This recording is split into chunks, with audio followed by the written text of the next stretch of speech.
a number of years prior to this genocide, said, if you don't repent, there will be rivers of blood flowing through Rwanda. I'm sorry for the kids that are here.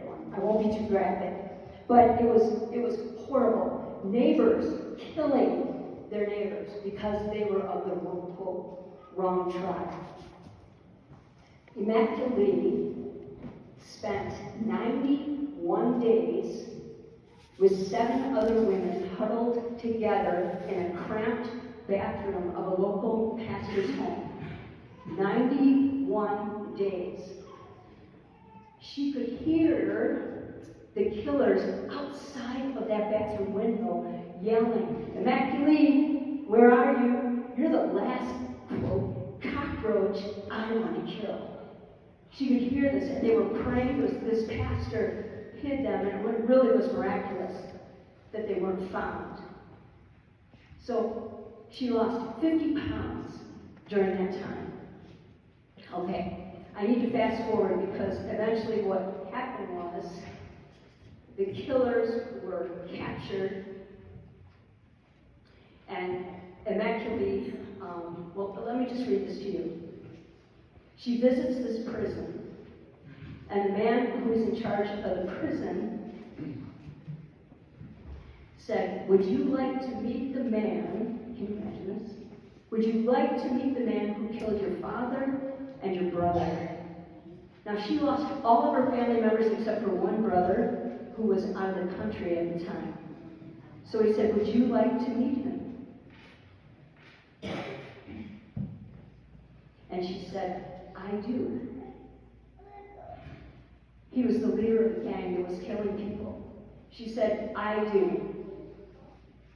She watched through this man, his name is Samana, his office window. He crossed a courtyard to the prison cell and then returned, shoving a disheveled, limping old man in front of him.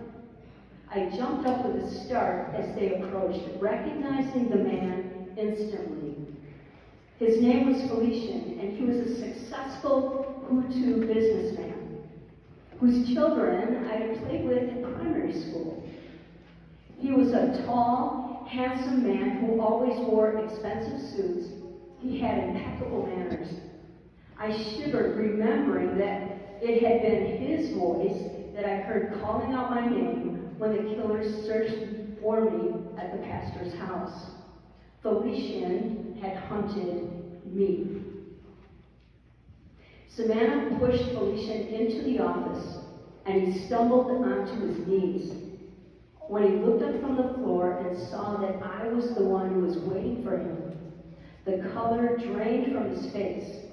He quickly shifted his gaze and stared at the floor. Stand up, killer, Samana demanded. Stand up and explain to this girl why her family is dead. Explain to her why you murdered her mother and butchered her brother. Get up. Get up, I said. Samana screamed even louder, but the battered man remained hunched and kneeling, too embarrassed to stand and face me.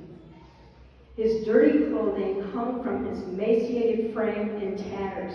His skin was sallow, bruised and broken, and his eyes were filled and crusted.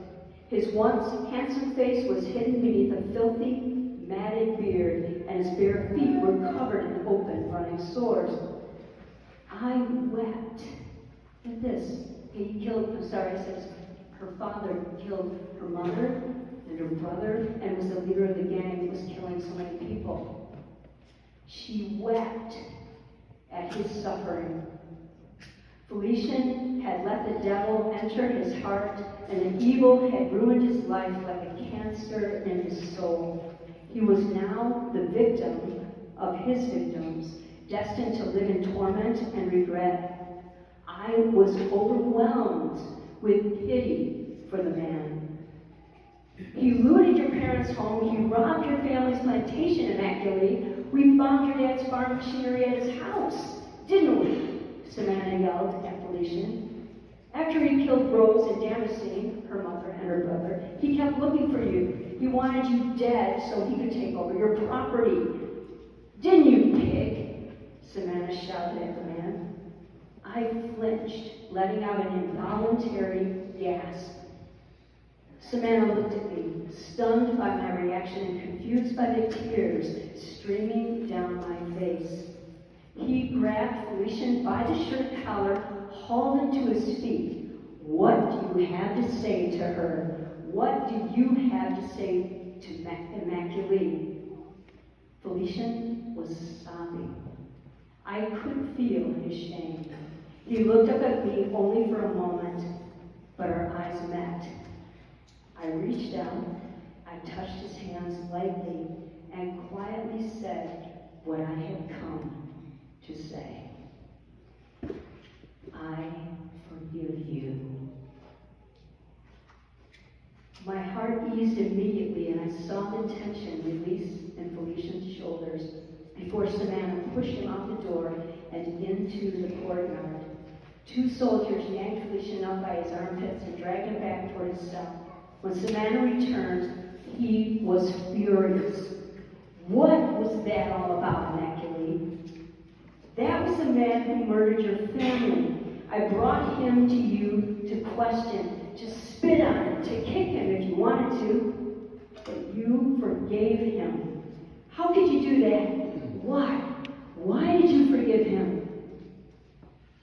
I answered him with the truth. Forgiveness is all I have to offer. Forgiveness is all I have to offer. This Immaculée is out of my league. I'm so moved by that. I want to